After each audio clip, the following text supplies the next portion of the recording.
बेहद अहम दिन है आज। और बात करें और एक बड़ा दिन, एक कीर्तिमान का दिन हरियाणा के इतिहास में। हमारे साथ दो खास मेहमान कुंवर सूरजपाल अम्मू, करनी सेना के अध्यक्ष भी हैं और बीजेपी के प्रवक्ता भी हैं, वो हमारे साथ मंच साझा कर रहे हैं। लक्ष्मण जी हैं, विधायक हैं कोसली से बीजेपी के, वो हमारे साथ मंच पर हैं। सबसे पहले विधायक जी, आपके पास आना चाहूँगा, क्या कहेंगे? हर खबर हरियाणा के लिए एक बड़ा अभियान हमने शुरू किया है।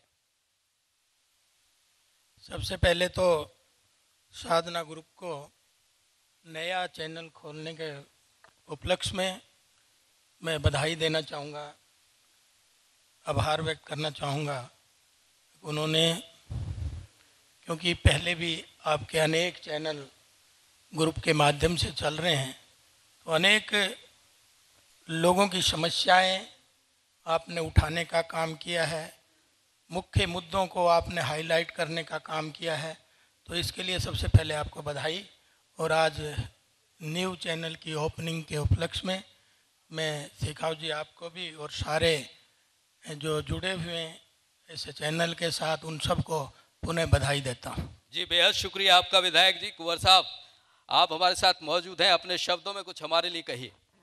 हर खबर, मेरी खबर, आपकी खबर, सबकी खबर जी। हर खबर हरियाणा की टीम को, साधना ग्रुप ऑफ चैनल्स को मैं अपनी ओर से, करनी सेना की ओर से और भारतीय जनता पार्टी हरियाणा प्रदेश का प्रवक्ता होने के कारण भी आपको धन्यवाद देता हूं कि हर खबर हरियाणा बहुत प्यारा नाम है और अपना सा फील आता है, फील गुड। ये श्रेय हमारे जो चैनल के एमडी हैं राकेश गुप्ता जी, निश्चित रूप से उनको जानता है। धन्यवाद राकेश गुप्ता जी। और आप इतने सारे चैनल्स आप चलाते हैं और लगातार मैं साधना, तो मैं वर्षों से, जब से होश संभाला है तब से हम साधना को देख रहे हैं और अब तो देखते देखते दाढ़ी भी हमारी सफ़ेद हो गई।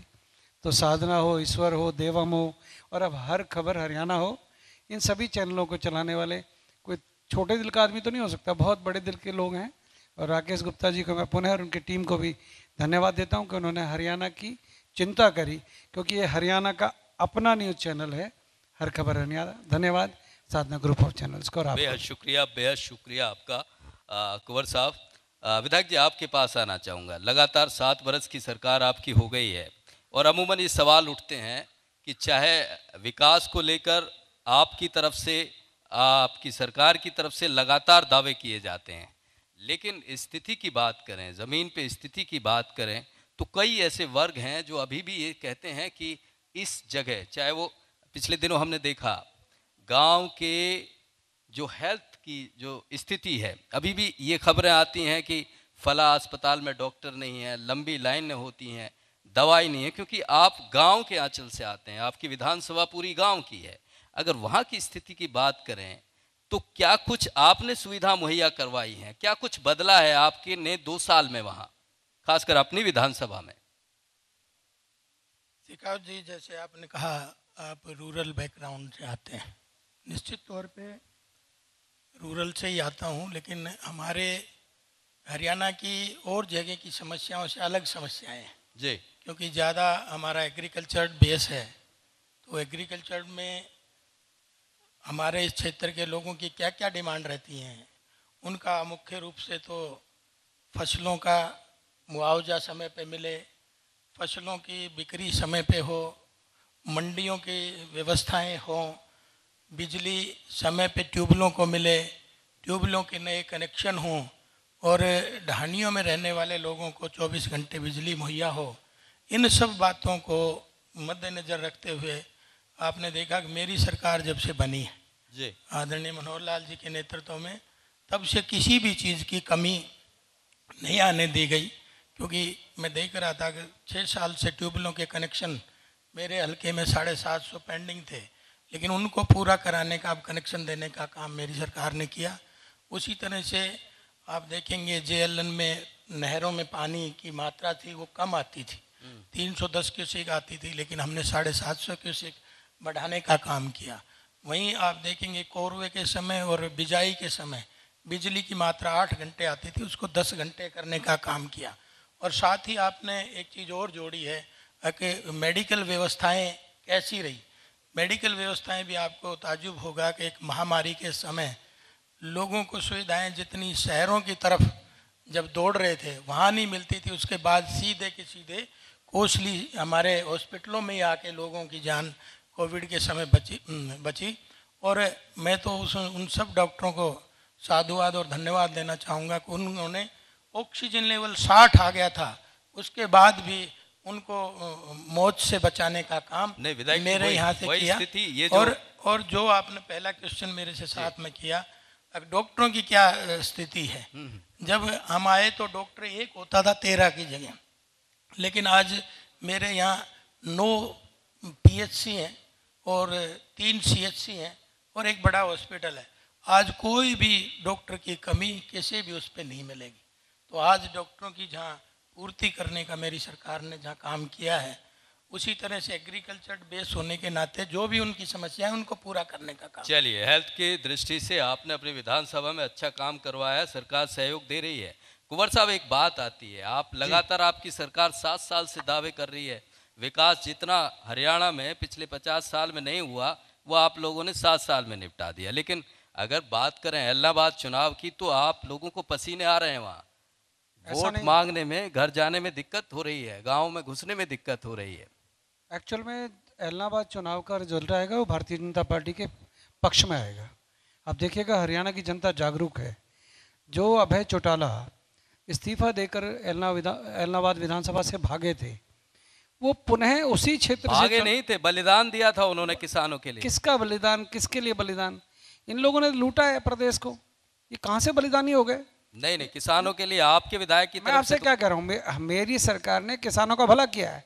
मेरी सरकार भावांतर योजना हो, किसानों की फसलों का बीमा हो, अनेकों अनेक योजनाएं मेरी देश की सरकार लेके आई है, मोदी की सरकार लेके आई, मनोहर लाल जी की सरकार ने जो प्रदेश में किसानों को जो दिया है, मैं समझता हूँ अभय चौटाला का जो किसानों का भला किया है, लेकिन आपका विधानसभाओं में, गाँव में जाना 2 बार हो गया बीजेपी नेताओं। जिन लोगों को लगता है उसी इलाहाबाद में जहाँ पर ग्रामीण अंचल के जो क्षेत्र हैं उन गांवों से भारतीय जनता पार्टी जीत रही है। लोग घुसने नहीं दे रहे हैं, वहां से कांडा हमारे जीत रहे हैं। जो बीजेपी के नेताओं को लोग घुसने नहीं दे रहे हैं। जो लोग नहीं घुसने दे रहे वो लोकतंत्र में और कानून में विश्वास नहीं रखते।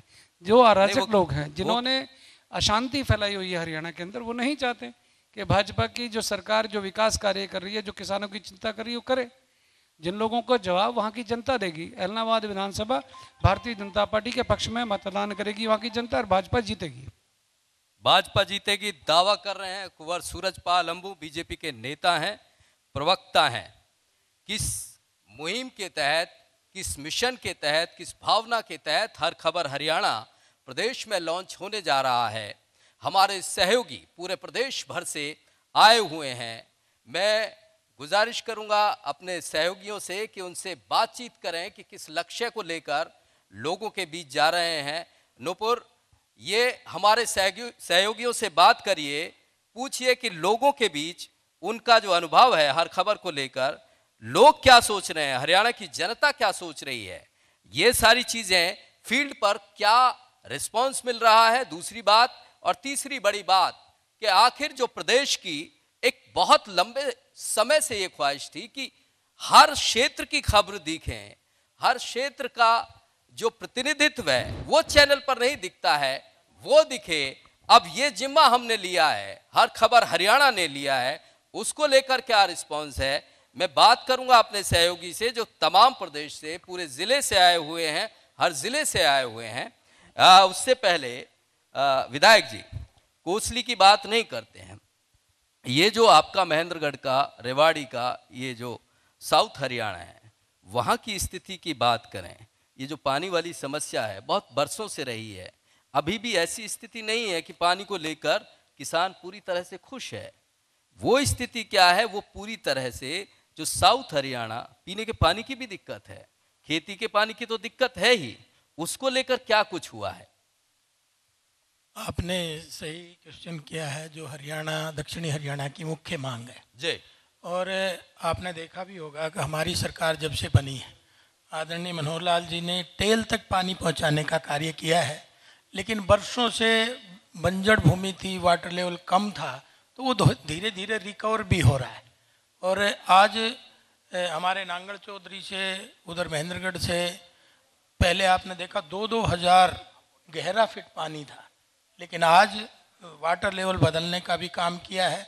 और एक दिन में सारा वाटर लेवल बदल जाए ऐसा मुमकिन नहीं है, लेकिन उसमें प्रयास किए जा रहे हैं हमारी सरकार के द्वारा। इसी तरह से जो धान का एरिया था जी, आपने देखा, उसमें हमने खेतों को 7,000 रुपये धान ना बोए तो उसकी सब्सिडी देने का काम, सहयोग निधि देने का काम हमारी सरकार ने किया। ठीक उसी तरह से अभी समस्या आ रही थी दालों की, तो बाजरे की भी फसल ना बोएं उसके लिए भी 4,000 रुपये हमारी सरकार ने, उन्होंने कहा दाल अगर आप मूंग है, तिलहन दलहन है जी। तो उस पर अगर वो काम करें तो उसमें ये बचे। तो चारों तरफ से आप देखेंगे पानी के सारे सोर्सों को बचा के और प्रॉपर तरीके से सही जगह पे भेजा जा रहा है। ये पहली मर्तबा है कि टेल तक पानी पहुंचा है। चलिए, ये दावा कर रहे हैं, लेकिन हमारे साथ हमारे सहयोगी सुशील भी हैं, हमारे साथ उमादत भी हैं जो साउथ हरियाणा से आते हैं। नूपुर, मैं चाहूँगा कि ज़मीन पर जो स्थिति है, सुशील जी हमारे सामने बैठे हुए हैं। सुशील जी, आप सीधा सवाल कर सकते हैं। और कुंवर सूरजपाल अम्मू जो बड़े मुखर हैं बीजेपी को लेकर भी, और बहुत सारे इस तरह के विवादित बयान देते हैं फिल्मों के विरोध को लेकर भी, आप सभी कोई भी उनसे सवाल कर सकते हैं। सुशील, विधायक जी दावा कर रहे हैं कि साउथ हरियाणा की सारी समस्याएं निपटा दी है सरकार ने, क्या है जमीन पर स्थिति? मैं सूरजपाल जी से प्रश्न पूछता हूं, जिस प्रकार से रोडों की स्थिति है, महेंद्रगढ़ जिले के अंदर जो 148 भी नेशनल हाईवे था स्टेट हाईवे में कन्वर्ट कर दिया गया, और उस रोड की इतनी हालत है कि आज बिल्कुल भी ठीक नहीं है, उसके ऊपर चलना बड़ा दूभर है। मुझे ऐसा लगता है, क्योंकि आप बहुत सीनियर पत्रकार हैं दक्षिणी हरियाणा के, अगर मैं उस 148 के कुछ पार्ट को छोड़ दूं, नहीं तो बाकी जो एरिया है सारा के सारा, आप अगर जब धारवेड़ा से रिवाड़ी और होते हुए जब महेंद्रगढ़ जाएंगे तो उस रोड की हालत पहले क्या होती थी, आज से 7 साल पहले क्या हालत थी और अब क्या हालत है।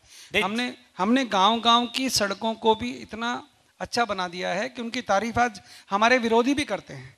परंतु जो आप एक पर्टिकुलर एक चक की बात कर रहे हैं, पर्टिकुलर एरिया की बात कर रहे हैं, वहाँ पर बारिश के बाद ये स्थिति उत्पन्न हुई है। परंतु इसके लिए भी मुख्यमंत्री महोदय स्वयं इस सारे के सारे जो हालात हैं जो बिगड़े हैं बारिश के दौरान, उनको स्वयं देख रहे हैं। और उन्होंने अभी पिछले हफ्ते ही ऑर्डर किए हैं 15 दिन के अंदर, जिन रोडों के बारे में आप जो 148 की बात कर रहे हैं, वो भी 15 दिन के अंदर अंदर ठीक होकर, मैं आपके सामने यहाँ वादा करके जा रहा हूँ और कह के जा रहा हूँ, ये रोड जल्द ही बनकर तैयार हो जाएगा। जिस प्रकार से बात करें कि नारनौल से लेकर, अगर हम नारनौल से निकलते हैं दादरी तक पहुंचते हैं, उस रोड की हालत इतनी खराब है कि उसके अंदर चलना बड़ा दूभर है। आप देखिए, कल मुख्यमंत्री जी आए थे और उस रोड के ऊपर नहीं आए, बाकायदा हवाई यात्रा से आए। तो मैं आपसे यही जानना चाहूंगा, अगर रोड की स्थिति ये बड़ा वाजिब सवाल है कुंवर साहब और विधायक जी आपके लिए भी। दक्षिण हरियाणा में 7 बरस की सरकार है आपकी, जो मुख्य रोड है, मुख्य सड़कें हैं, वही टूट जाती हैं, वही सही तरीके से उनका रखरखाव नहीं है। ये स्थिति क्या करेंगे? तो बुनियादी जरूरत है। प्रदेश में पहली बार प्रदेश में एक ऐसा मुख्यमंत्री आया है जी, जो ना खुद बैठते हैं, ना अधिकारियों को बैठने देते हैं, और वो लगातार जुड़े रहते हैं। कल जो कार्यक्रम था, जिस कार्यक्रम का उद्घाटन वो करके आए हैं, उसके लिए उसके बाद तुरंत बाद उनको फरीदाबाद सोहना आना था, और सोहना के बाद उनको फरीदाबाद जाना था। जहाँ तक है उनको हवाई मार्ग से आने वाली बात, तो उनके एक दिन में 10-10 कार्यक्रम होते हैं। जिस रोड की आप बात कर रहे हो, मैंने कहा कि रोड को बनाने के लिए कह दिया गया है, विधायक जी साथ बैठे हैं। लक्ष्मण जी, आप चाहें तो लक्ष्मण जी भी इस बात के बारे में और अच्छी तरह से बता सकते हैं। लक्ष्मण जी। विधायक जी, ये जो स्थिति आती है, जो मैसेज जाता है, जैसे नीचे गया है कि रोड खराब था इसलिए उससे हेलीकॉप्टर से आना पड़ा प्रदेश के मुख्यमंत्री को, जो मुख्य सड़क है, ये कहीं लापरवाही नहीं मानते हैं आप? देखिए, मेरे मित्र ने बताया जैसे ही दादरी जो महेंद्रगढ़ रोड है, उसमें आपको पता है वो 6 लाइन का बनने जा रहा है। उसके लिए वो पास हो गया है सारा, उसके रिकंस्ट्रक्शन होने वाला है। और दूसरा, आप अपने व्यवहारिक तरीके से जान भी सकते हैं, पिछले 2 महीने से लगातार बारिश का दौर है, चालू है, ना ठेकेदार प्रॉपर तरीके से काम कर सकता है ना वो। और रही तीसरी बात, आपने कहा हेलीकॉप्टर के से आए मुख्यमंत्री जी, तो हेलीकॉप्टर से तो पूरे हरियाणा में ही जाते हैं, उस रोड की वजह से थोड़ी आए, क्योंकि आपको पता है कि काम की अधिकता ज़्यादा होती है मुख्यमंत्री जी के पास। और रोड बन कब जाएगा? ये पूरा कंप्लीट कब हो जाएगा? कब तक स्थिति? नहीं, उसका टेंडर भी हो गया है और जी। जल्दी ही, अब इतना एक्यूरेसी मैं बता दूं क्योंकि सब कुछ मेरे हाथ में नहीं है, सरकार का भी एक प्रोसीजर है, टेंडर देगी उसके बाद। और कई बार तो ये भी होता है कि टेंडर लेने वाला भी बीच में ही छोड़ के चला जाता है और उसको उसको रीटेंडरिंग भी कई बार ठीक से आदमी नहीं मिल पाता, तो उसकी तो मैं तारीख बताना तो मुमकिन नहीं होगा कब तक ठीक हो जाएगा। लेकिन ये ज़रूर है कि आपको पता है कि 2 महीने से लगातार कितनी बारिश हुई है। पहली बार मैं देख रहा हूँ कि एक बार 77 में हमने थोड़ी बहुत बारिश देखी थी, एक बार 96 का दौर आया था, लेकिन अगर सबसे ज़्यादा बारिश है इस 40 साल के अरसे में तो पहली बार इस बार तो हुई ये है। तो अच्छी बात है, सड़कों- बुरी बात थोड़ी नहीं, है विधायक जी। अच्छी बात है, हमारे लिए तो बहुत अच्छी बात है। हाँ जी। क्योंकि वाटर लेवल बढ़ेगा, सबके इसमें लिए कोई अच्छी दो राय बात। नहीं। लेकिन इशू जो है वो रोड का नहीं, है। बारिश पे जो क्यों रोड डाल की रहे बात हैं आप पूछ रहे हैं, जी, तो जी। रोड विधायक बनेगा जी, बारिश रुकने के बाद। बारिश पे खामियों को, लापरवाहियों को, कमियों पे क्यों डाल रहे हैं? सर- सुशील जी, मैं चाहूंगा और सहयोगियों को भी सवाल करें। हमारे 2 खास मेहमान मंच पर हैं। आप दोनों बीजेपी के कदावर नेता हैं, माननीय विधायक साहब हैं, अम्मू जी हैं। ऊपर कर लीजिए मैं थोड़ा आपसे माइक। जानना चाह रहा हूं कि आपने, अम्मू साहब ने अभी भी कहा कि दक्षिण हरियाणा में सड़कें काफ़ी बनी हैं, कुछ पार्ट को छोड़ दिया जाए। अच्छी बात है, नारनौल से 3 हाईवे निकल रहे हैं, ये एक अच्छी बात है। लेकिन सर, हाईवे लोगों को जोड़ने के लिए होते हैं, ना कि उनको बांटने के लिए। जिला महेंद्रगढ़ की स्थिति की बात करें तो आज भी किसान प्रोटेस्ट पे इसलिए बैठे हैं कि उनको गांवों को जोड़ा नहीं गया, उनको सरहद की तरफ बांट दिया गया है। हाई कोर्ट में है, दर्जनों गांव के किसान हैं। लॉजिस्टिक हब से जो नारनौल रास्ता आता है, वहां आज भी किसान प्रोटेस्ट पे बैठे हुए हैं कि सर हमारे सरकारी रास्ते बंद कर दिए, जाएं कैसे? 30 से 35 फीट ऊंचाई पे हाईवे निकल रहा है। बहुत बुनियादी सवाल है विधायक जी, बिल्कुल जवाब सही दीजिए। है आपका सवाल। जी। अगर ऐसा है और कहीं, क्योंकि जहाँ जहाँ भी हाईवे होते हैं वहाँ अंडरपास भी बनते हैं और अंडरपास की रिक्वायरमेंट होगी तो वहाँ जरूर बनेंगे, हम भी उसमें कोशिश करेंगे। मुझे ये मांग क्या आप तक पूरी पहुंची है? जानकारी वहाँ तक नहीं है जो आपका क्वेश्चन है, नहीं, इसलिए अब मैं आपको अनभिज्ञ हूँ उस जानकारी मिल मामले गई में। है। अब आपको जानकारी मिल गई। हाँ, तो जानकारी मिल गई तो मैं बता रहा हूँ जहाँ जहाँ भी डिमांड अंडरपास की होगी उसको पूरा कराने का प्रयास करेंगे। ये बड़ा भरोसा, हर खबर हरियाणा के मंच पर विधायक जी ने बड़ा भरोसा दिया है। कोसली के विधायक हैं लक्ष्मण जी, उन्होंने कहा है कि बाकायदा सरकार को आगाह करेंगे और ये जो समस्या है, जो अंडरपास की समस्या है, उसका निदान भी करवाएंगे। ये बड़ी जिम्मेवारी के साथ बोला है। कुंवर साहब, आपके पास आना चाहूंगा। ये जो स्थिति है, ऐसा नहीं है कि यहाँ की स्थिति है, साउथ हरियाणा की स्थिति है।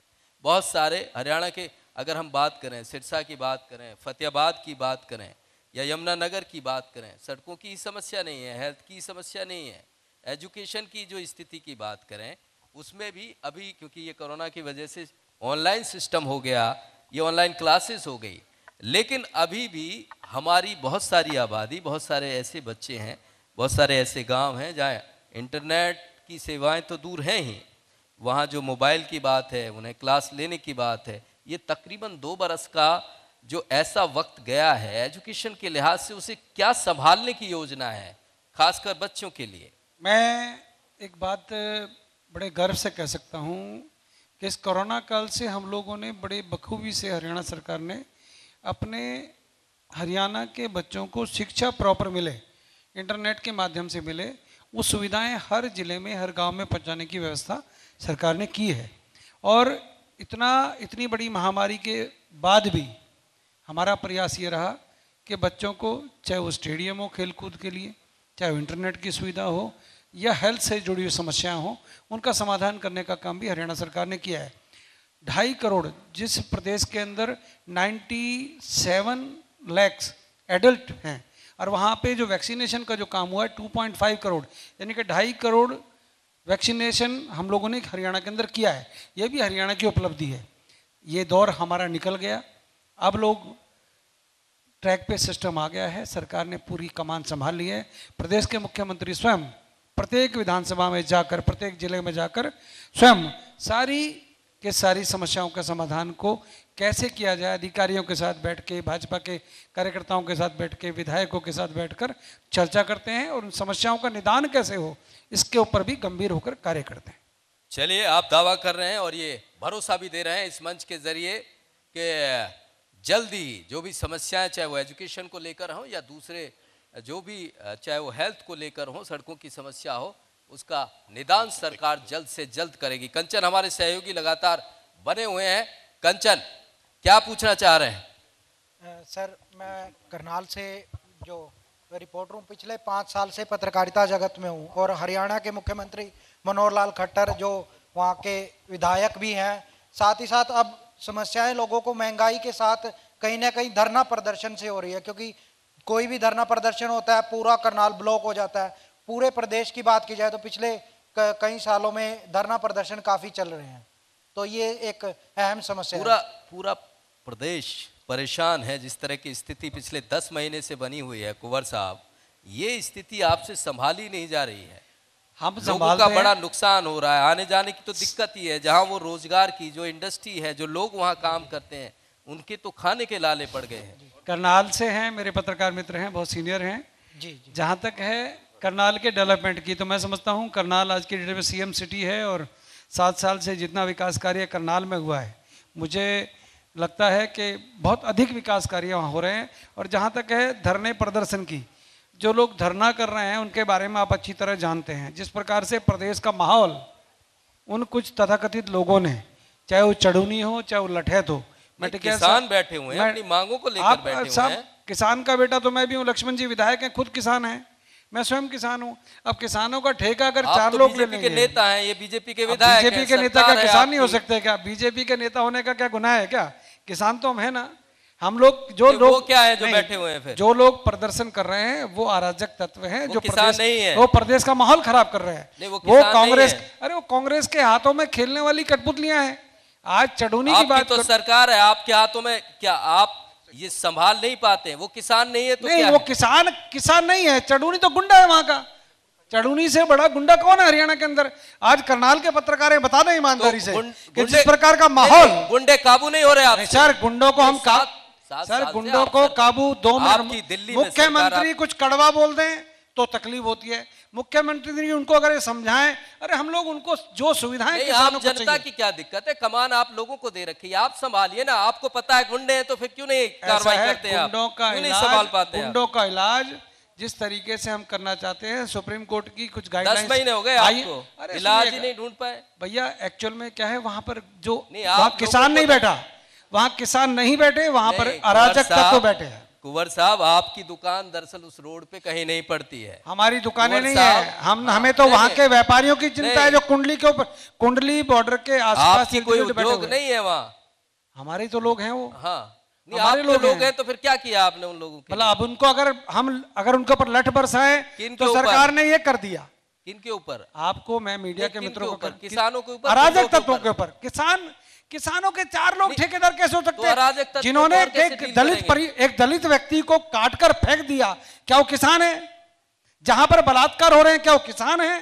जहां पर गुंडाई हो रही है, वो किसान है? जहां पर शराब सप्लाई की जा रही है, वो किसान है?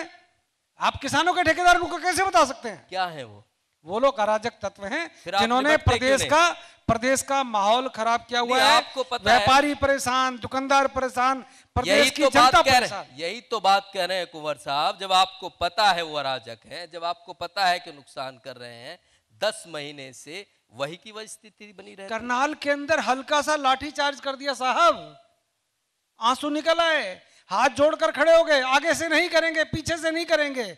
और चढ़ूनी साहब ने माफी मांगकर अपने किसानों को छुड़वाना था उस समय जो अराजक तत्व थे उनको। हमारे प्रदेश के मुख्यमंत्री का दिल बहुत साफ है। उन्होंने कहा कि अगर आप गारंटी देते हो कि आगे गुंडाई नहीं करोगे, तो उन्होंने वहां पर जो लोग गिरफ्तार हुए उनको भी छोड़ने का काम किया, कारण प्रदेश का माहौल ना खराब हो। आप उनको किसान कहते हैं, तो सरकार बातचीत क्यों करती है फिर? किससे? किसानों से बात करेंगे ना। आमंत्रित किसान जा रहे हैं प्रदेश के मुख्यमंत्री के पास, जाते हैं। सुनिएगा, किसान आप अगर उनको कह रहे हैं जो सरकार से बात करके अपनी बातों से मुकर जाते हैं, तो मुझे उनको किसान कहने पर आपत्ति है। किसान वो हैं, भरोसा नहीं दिल किसान भरोसा नहीं दिलवा पाए। एक्चुअल में जो कांग्रेस के हाथों में खेल रहे हो, जो कम्युनिस्टों के हाथों में खेल रहे हो, अगर आप उनको किसान कहते हो तो मुझे आपत्ति है। किसान, हरियाणा का किसान बड़ा भोला भाला किसान है। दक्षिणी हरियाणा के विधायक बैठे हैं कौशल लक्ष्मण जी, एक भी तो प्रदर्शन बता दें आप।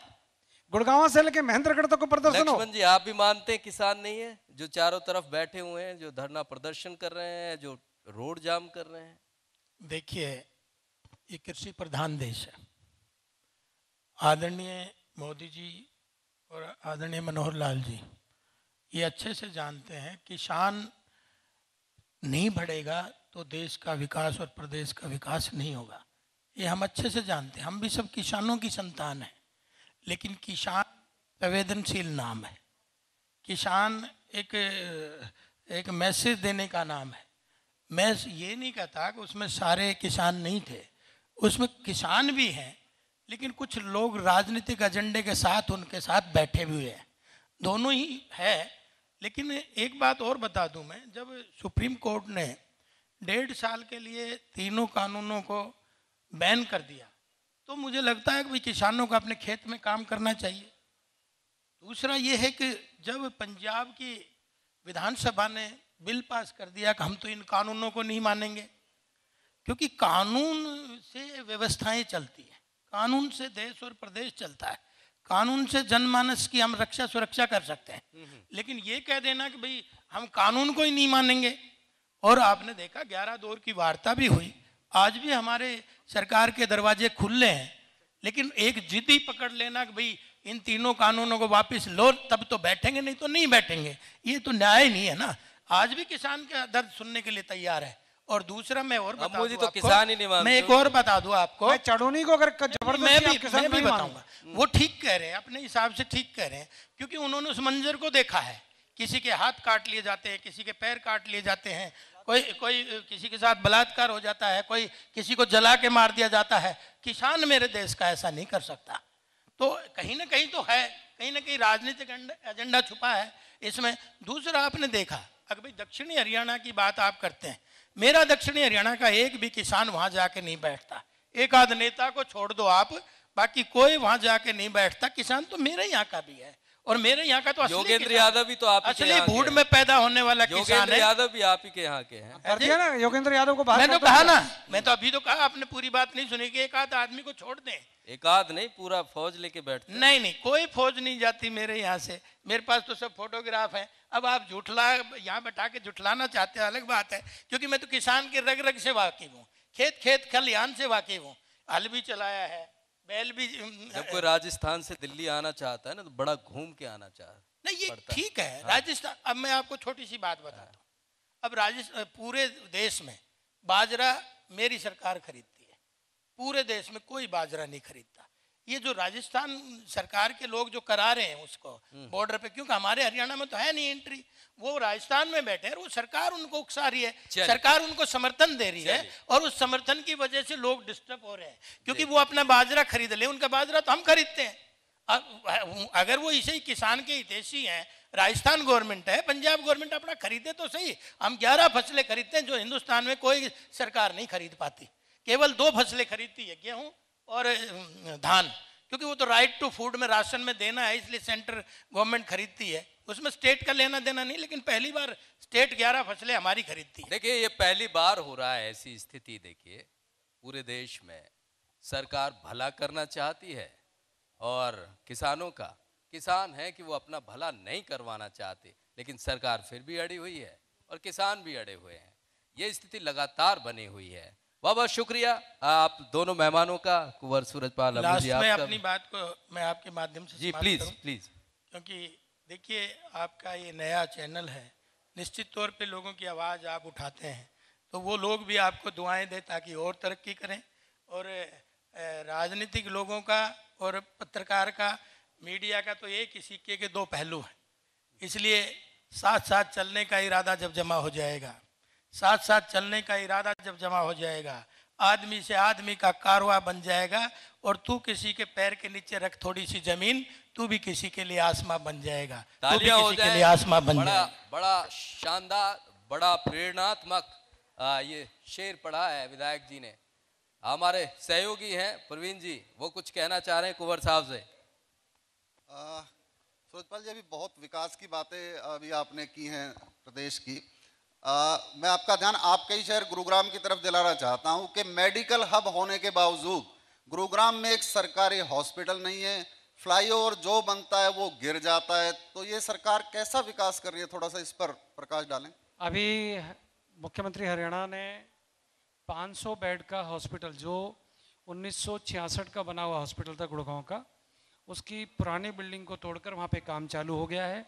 500 बेड का हॉस्पिटल और air condition, centrally air condition hospital वहाँ पर बन रहा है। सेक्टर 7 10 साल लग गए कुंवर सर, साहब। सेक्टर 10 में गुड़गांव है वो। सेक्टर 10 के अंदर ऑलरेडी पूरे प्रदेश को सुनिएगा रोटी सुंदर जी, देता है सुंदर जी गुड़गांव। सुनिएगा, गुड़गांव में ऑलरेडी मेडिकल हब है और मेडिकल टूरिज्म के लिए अगर मैं कहूँ तो गुड़गांव विश्व के अंदर जाना जाता है।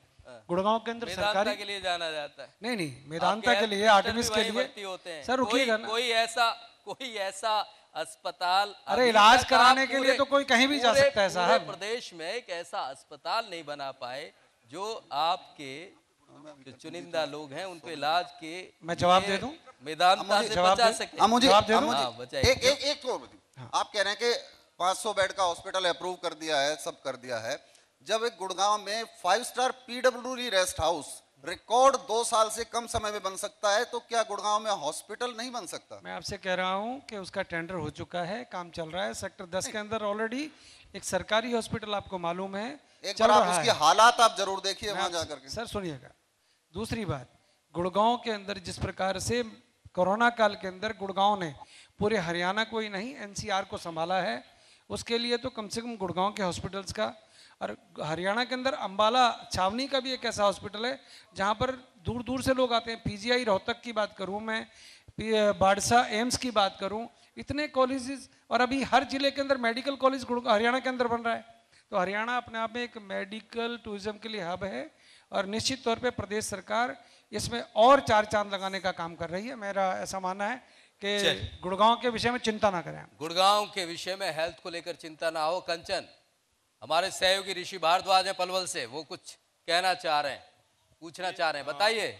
सोलंकी जी, मैं अम्बू जी से या विधायक जी से कहना चाहूँगा कि इस समय पलवल जिले के अंदर डेंगू से लगातार मौतें हो रही हैं और सरकार ने स्वच्छता अभियान चलाया, और मैं पलवल के अंदर नगर परिषद में 40 से 50 लाख रुपए हर महीने खर्च होता है, होडल में 30 से 35 लाख रुपए हर महीने खर्च होता है, हथीन विधानसभा में 20 से 25 लाख रुपए खर्च होता है सफाई पर, लेकिन कहीं भी सफाई नाम की चीज़ नहीं है। और डेंगू की हालत जिस तरह पलवल के अंदर है उस समय शायद पूरे हरियाणा में नहीं होगी। विधायक जी, अम्बू जी, जिले वाइज नजर रहेगी, विधानसभा पे नजर रहेगी हमारी। देख लीजिए, स्वच्छता अभियान तो चल रहे हैं, जमीन पे कुछ साफ नहीं दिख रहा है। विधायक जी, देखिए, सरकार की जितनी भी पॉलिसीज होती हैं, सरकार वो जन भागीदारी से चलता है, जन सहयोग से चलती है।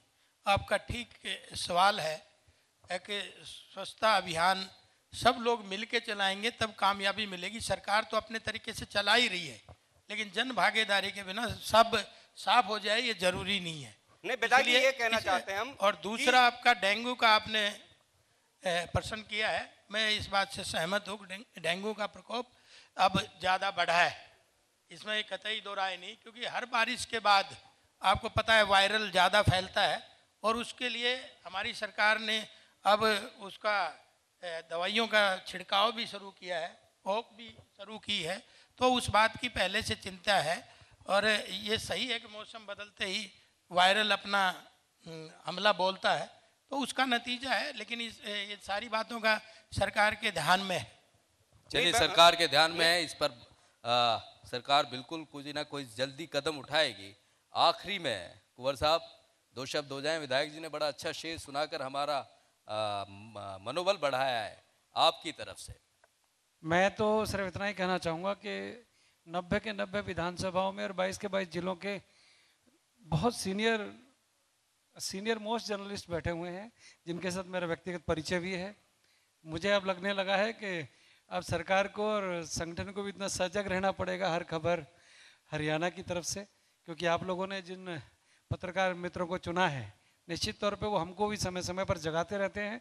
तो मुझे ऐसा लगता है कि हथीन पलवल की जो बात हुई थी, पहले एक पलवल के अंदर एक ऐसा विधायक होता था जो यहाँ पर वो दबंग था और वहाँ पर किसी को बोलने नहीं दिया जाता था। आज हथीन में भी, पलवल में भी, होडल में भी विकास कार्य हो रहे हैं, चाहे सड़क की बात हो, चाहे वहाँ पर मंडी की बात हो, चाहे वहाँ पर फसल खरीद की बात हो। हम लोगों ने हर विधानसभा में, क्योंकि 3 तरफ से यूपी लगता है पलवल जिले का, हमें पलवल जिले की भी उतनी चिंता है, फरीदाबाद की, सिरसा की और पंचकुला अंबाला की भी उतनी चिंता है, क्योंकि प्रदेश के मुख्यमंत्री 90 के 90 विधानसभाओं की चिंता करते हैं। क्योंकि पहला प्रदेश में 50 साल के बाद एक ऐसा मुख्यमंत्री आया है जो जात पात से ऊपर उठकर सबको, हम सबको बराबर मानते हैं, सभी जातियों को साथ लेकर चलते हैं। ये किसी एक जाति की सरकार नहीं, ये गुंडे और मवालियों की सरकार नहीं, ये मनोहर लाल जी की सरकार है, भारतीय जनता पार्टी की सरकार है। हरियाणा मनोहर लाल जी के हाथ में सुरक्षित है। चलिए एक और सवाल ले लेते हैं आपसे, कंचन जी। सर मैं विधायक जी से और अम्मू जी से एक सवाल करना चाहूंगा। अपना परिचय दे दीजिए। मेरा नाम रामपाल फौजी है, नांगल चौधरी लास्ट विधानसभा से आया हूँ सर मैं जी। और विधायक जी कह रहे थे कि बाजरा खरीद रही सरकार। मैं खुद एक जमींदार का बेटा हूँ, मैं भी बाजरा किया है, मेरे घर में पड़ा हुआ है। अगर कहीं बाजरा सरकार ने खरीदा है तो वो बताएं। आप ये भी बता दीजिएगा बाजरे के पैसे कितने मिल रहे हैं, बात अधूरी ना छोड़ें। बाजरा खरीदा नहीं गया, वही नहीं सुनिएगा, पहले मेरा बाजरा जो घर में पड़ा है उस बाजरे के बदले में हम सरकार क्या दे रही है, ये भी मेरे को लगता है। अम्मू जी पहले मेरा सवाल सुन लीजिए। सरकार ने कहा कि भावांतर भरपाई देगी 600 रुपया। अभी तक किसी भी किसान के, मेरे साथी हैं रेवाड़ी से हैं, महेंद्रगढ़ से, नारनौल से, सब जगह से, किसी भी किसान के अगर खाते में भावांतर भरपाई आई है तो बताए। ऊपर से बाजरा नहीं खरीदा जा रहा, डीएपी की किल्लत, किसान बाजरा बेच करके अगर फसल लगाए तो कहाँ लगाएगा, क्योंकि बाजरा बिक नहीं रहा है, डीएपी मिल नहीं रहा है, फिर समस्याएं कहाँ खत्म हो गई है? किसान की तो समस्या वैसे की वैसे। चलिए जवाब ले लेते हैं, बैठ जाइए। जी विधायक जी जवाब। आपने ठीक क्वेश्चन किया बाजरे को लेके। मैं आपको एक छोटा सा उदाहरण देता हूँ। मेरे यहाँ कोसली अनाज मंडी में 25,000 एकड़ ज़मीन है, जिसमें 23,700 किसानों ने रजिस्ट्रेशन कराया। हमने 8 क्विंटल बाजरा खरीदने की कहा तो उसके हिसाब से 200 क्विंटल 2 लाख क्विंटल बाजरा बनता है। लेकिन आपको ताज्जुब होगा, पिछली बार लोगों ने 7.5 लाख क्विंटल बाजरा बेच दिया, क्योंकि जो राजस्थान का दर था, जो मैंने कहा, वो 2 लाख क्विंटल जहाँ होता है वहाँ 7.5 लाख क्विंटल बेच गए। ऐसी पूरी हरियाणा की स्थिति है। 4 गुना पूरे हरियाणा में 8 लाख मीट्रिक टन हमने बाजरा खरीदा। इस बार एज इट इज वही 7.5 लाख मीट्रिक टन इस बार दोबारा रजिस्ट्रेशन हो गया, और सरकार ने वो बाजरा खरीदने के बाद दोबारा 1300 रुपये में उल्टा बेचा। वही बाजरा आज मार्केट में घूम रहा है, क्योंकि इस बार आपको पता है कि 2 महीने बाद क्या हालत हुई है, बारिश की वजह से उतना बाजरा नहीं हुआ।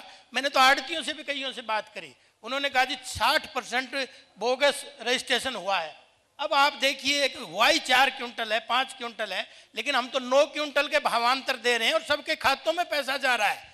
आप भी उतने ही जागरूक है, उतना मैं भी उतना ही जागरूक हूँ, और सबके खातों में पैसा जा रहा है। अगर उसको 5 क्विंटल पैदा ही 5 क्विंटल हुआ है, हम तो उसको 9 क्विंटल के भावांतर दे रहे हैं, तो आप समझ लीजिए 1200 रुपए प्रति क्विंटल पड़ता है। किसान का कहीं लॉस नहीं हो रहा, क्योंकि हम किसान का लॉस होने नहीं दिया जाएगा। विधायक जी बिल्कुल लगातार दावा कर रहे हैं। हमारे साथ नूपुर हमारी सहयोगी मौजूद हैं। नूपुर। मैं टोहाना से सतीश अरोड़ा बोल रहा हूँ। अरोड़ा साहब रखिए अपनी बात। हमारी जो क्षेत्र में एक घग्गर नदी बहती है जी, तो पिछले काफी समय से उनका पानी गंदा पानी बना हुआ है। लगातार जितनी भी सरकारें आई सभी ने आश्वासन दिया कि हम इसका सुधार करेंगे, इसका सुधार करेंगे, मगर अभी तक कोई भी सरकार इसमें सुधार नहीं कर पाई। अम्मू जी, जल ही जीवन है। नदियों का इस तरह की स्थिति 7 बरस में, मतलब आपकी प्रायोरिटी पे पानी रहा ही नहीं है। घग्गर नदी के अलावा और भी यमुना हो या सरस्वती हो, इनके बारे में चिंता सरकार कर रही है। बकायदा हमने नदियों के लिए आयोग अलग अलग से बनाए हरियाणा के अंदर, और स्वच्छता अभियान के तहत सरकार नई 7 साल से नहीं हुई साफ हुआ। सर मैं आपको फिर बता रहा हूँ, जिस जमुना के अंदर जहाँ पे आप आज फरीदाबाद और पलवल का देख लीजिएगा, वहाँ का हालात पहले क्या थे और अब क्या है। ऐसे ही और नदियों का देख लें आप, क्योंकि अब बारिश के समय में जो हालात हैं उसको मेयर आप तो बदल नहीं सकते, परंतु सरकार ने इसके लिए स्पेशल आयोग बनाया है और इसकी चिंता करते हैं। स्वच्छता अभियान के प्रति तो हरियाणा सरकार क्या, देश की सरकार भी सजग है, और मुझे ऐसा लगता है कि जो घग्गर नदी की बात है उसके ऊपर भी कार्य हरियाणा सरकार कर रही है। चलिए, बेहद शुक्रिया आप दोनों खास मेहमानों का, बहुत बहुत धन्यवाद। लक्ष्मण जी, आपने जिस तरह से हमारा मनोबल बढ़ाया है, शुभकामनाएं दी हैं। कुंवर साहब, आपका भी बेहद शुक्रिया। Thank you so much. आपका भी जूही जी।